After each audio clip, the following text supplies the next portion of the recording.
ನಮಸ್ಕಾರ, ನನ್ನ ಹೆಸರು ರೋಹನ್ ಭರತ್ಚಂದ್ರ. ಇವತ್ತಿನ ಬ್ರೇಕಿಂಗ್ ನ್ಯೂಸಿಗೆ ಸ್ವಾಗತ. ಇದು ನಮ್ಮ ದೇಶದ ಫೈನಾನ್ಸ್ ಹಾಗೂ ಎಕನಾಮಿಕ್ ನ್ಯೂಸು.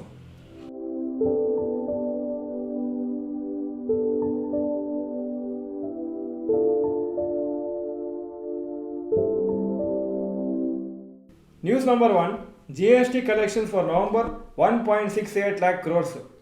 GST ಕನ್ಸಿಸ್ಟೆಂಟ್ ಆಗಿ 1,50,000 crore ಮಾರ್ಕಿಂದ ಜಾಸ್ತಿ ಕಲೆಕ್ಟ್ ಆಗ್ತಾ ಇದೆ ಇಂಡಿಯಾದಲ್ಲಿ. ನಾನು ಏಪ್ರಿಲಿಂದ ಹಾಕಿದ್ದೀನಿ, ಅಂದರೆ ಈ financial year 1.87 lakh crores, 1.57, 1.61 lakh crores, 1.65 lakh crores, 1.59 lakh crores, 1.62 lakh crores, 1.72 lakh crores ಹಾಗೂ ಈ ಸತಿ 1.67 lakh crores, almost 1.68 lakh crores ಆಗಿದೆ. ಸೊ ಒಳ್ಳೆ ಕಲೆಕ್ಷನ್ಸು, ಒಳ್ಳೆ ಸೈನು ಎಕಾನಮಿಗೆ that everything is going fine ಅಂತ. ಹಾಗೂ ಅದೇ ಈಗ ನಮ್ಮ ಸ್ಟಾಕ್ ಮಾರ್ಕೆಟ್ಸಲ್ಲೂ ರಿಫ್ಲೆಕ್ಟ್ ಆಗ್ತಾ ಇದೆ. ಮಾರ್ಕೆಟ್ಸು ಲೈಫ್ ಟೈಮ್ ಹತ್ರ ಇದೆ. News number 2, Maruti Suzuki production dips 3% in November. Maruti Suzuki ಹೇಳಿದರೆ ಟೋಟಲ್ ಪ್ರೊಡಕ್ಷನ್ ಅವ್ರದ್ದು 3% ಬಿದ್ದಿದೆ. ಇನ್ ನವಂಬರ್ 1,47,000 ಯೂನಿಟ್ಸ್ ಆಗಿದೆ, compare to 1,52,000 units November 2022. Total passenger vehicle production ಅವ್ರದ್ದು 1,44,912 ಯೂನಿಟ್ಸು. ಇದು compare to 1,51,000 units last year. ಅವ್ರದ್ದು ಕಾರ್ ಬಿಟ್ಟು ಅವ್ರದ್ದು ಲೈಟ್ ಕಮರ್ಷಿಯಲ್ ವೆಹಿಕಲ್ಸ್ ಅಂತ ಮಾಡ್ತಾ ಇದ್ದಾರೆ. ಒಂಥರ ಸಣ್ಣ ಟ್ರಕ್ಕು, ಸೂಪರ್ ಕ್ಯಾರಿ ಅಂತ ನೀವು ಅದರ ಬಗ್ಗೆ ನೋಡ್ಬೋದು. ಅದನ್ನು ಬೇರೆ ಟಾಟಾ ಮತ್ತು ಅವ್ರ ಜೊತೆ ಕಾಂಪಿಟೇಷನ್ ಕೊಡಲಿಕ್ಕೆ ಸ್ಟಾರ್ಟ್ ಮಾಡಿದ್ದು ಕೆಲವು ವರ್ಷ ಹಿಂದೆ. ಹಾಗೂ ಅದು 2,851 ಯೂನಿಟ್ಸು ಪ್ರೊಡಕ್ಷನ್ ಆಗಿದೆ, compare to 1,460 units in the previous year. ಅಂದರೆ ಒಂದು ಒಳ್ಳೆ ಸೈನ್ ಏನು ಮಾರುತಿ ಕಂಪ್ನಿಗೆ ಅಂದರೆ ಅವರು ನಾಟ್ ಓನ್ಲಿ ಕಾರ್ಸ್ ಮೇಲೆ ಡಿಪೆಂಡ್ ಆಗ್ತಾ ಇದ್ದಾರೆ, ಸ್ವಲ್ಪ ಡೈವರ್ಸಿಫೈ ಮಾಡಿದ್ದಾರೆ. ಹಾಗೂ ಫ್ಯೂಚರಲ್ಲಿ ಎಲೆಕ್ಟ್ರಿಕ್ ವೆಹಿಕಲ್ಸ್ ಲಾಂಚ್ ಮಾಡ್ತಾರೆ ಅಂತ ಹೇಳಿದ್ದಾರೆ. ಮೋಸ್ಟ್ಲಿ 2025 ಒಳಗೆ ಫಸ್ಟ್ ಎಲೆಕ್ಟ್ರಿಕ್ ವೆಹಿಕಲ್ನ ಲಾಂಚ್ ಮಾಡ್ತಾರೆ.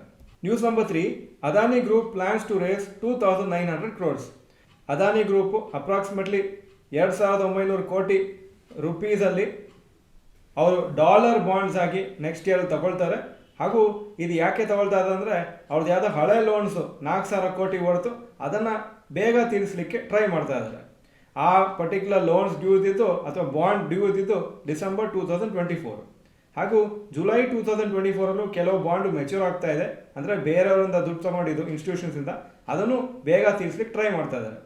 ಅದಾನಿ ಗ್ರೂಪ್ CFO ಕಾನ್ಫಿಡೆಂಟ್ ಆಗಿದ್ದಾರೆ, ಈ ಪರ್ಟಿಕ್ಯುಲರ್ ಲೋನ್ಸನ್ನು ತಗೊಂಡು ಬೇರೆ ಲೋನ್ಸನ್ನು ತೀರಿಸಿ ಮತ್ತು ಫ್ಯೂಚರಲ್ಲಿ ಈ ಲೋನ್ಸನ್ನು ತೀರಿಸಲಿಕ್ಕೆ. ಅದಾನಿ ಗ್ರೂಪ್ ಅವರು ಅಪ್ರಾಕ್ಸಿಮೇಟ್ಲಿ 74,700 crores ಡೆಟ್ ಮುಖಾಂತರ ಅಥವಾ ಈ ಥರ ಬಾಂಡ್ಸ್ ಮುಖಾಂತರ ಗ್ಲೋಬಲ್ ಮಾರ್ಕೆಟ್ಸಿಂದ ತಗೊಂಡಿದ್ದಾರೆ, 17 ಬಾಂಡ್ಸ್ ಮುಖಾಂತರ.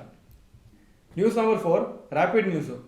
ರಷ್ಯಾದಿಂದ ಇಂಡಿಯಾ ಇಂಪೋರ್ಟ್ ಮಾಡೋದು ಕ್ರೂಡ್ ಆಯಿಲು 4% ಕಮ್ಮಿ ಆಗಿದೆ ನವಂಬರಲ್ಲಿ ಕಂಪೇರ್ ಟು ಅಕ್ಟೋಬರು. ಹಾಗೂ 1.49 ಮಿಲಿಯನ್ ಬ್ಯಾರಲ್ಸ್ ಅ ಡೇ ಸದ್ಯಕ್ಕೆ ಇಂಪೋರ್ಟ್ ಆಗ್ತಾ ಇದೆ. ಇದು ಸ್ವಲ್ಪ ಕಮ್ಮಿ compare to the previous months.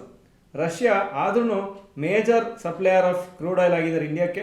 ಈ ಪರ್ಟಿಕ್ಯುಲರ್ ರಷ್ಯಾ ಯುಕ್ರೇನ್ ವಾರ್ ಆದಮೇಲೆ ಅವ್ರದ್ದೀಗ 33% ಶೇರ್ ಇದೆ. 100 ಬ್ಯಾರಲ್ ಇಂಡಿಯಾಕ್ಕೆ ಇಂಪೋರ್ಟ್ ಆದರೆ 33% ರಷ್ಯಾದಿಂದನೇ, ಮತ್ತು Iraq 23%, Saudi Arabia 15% market share ಇದೆ ಇಂಡಿಯಾದ ಇಂಪೋರ್ಟ್ಸಲ್ಲಿ ಕ್ರೂಡ್ ಆಯಿಲ್.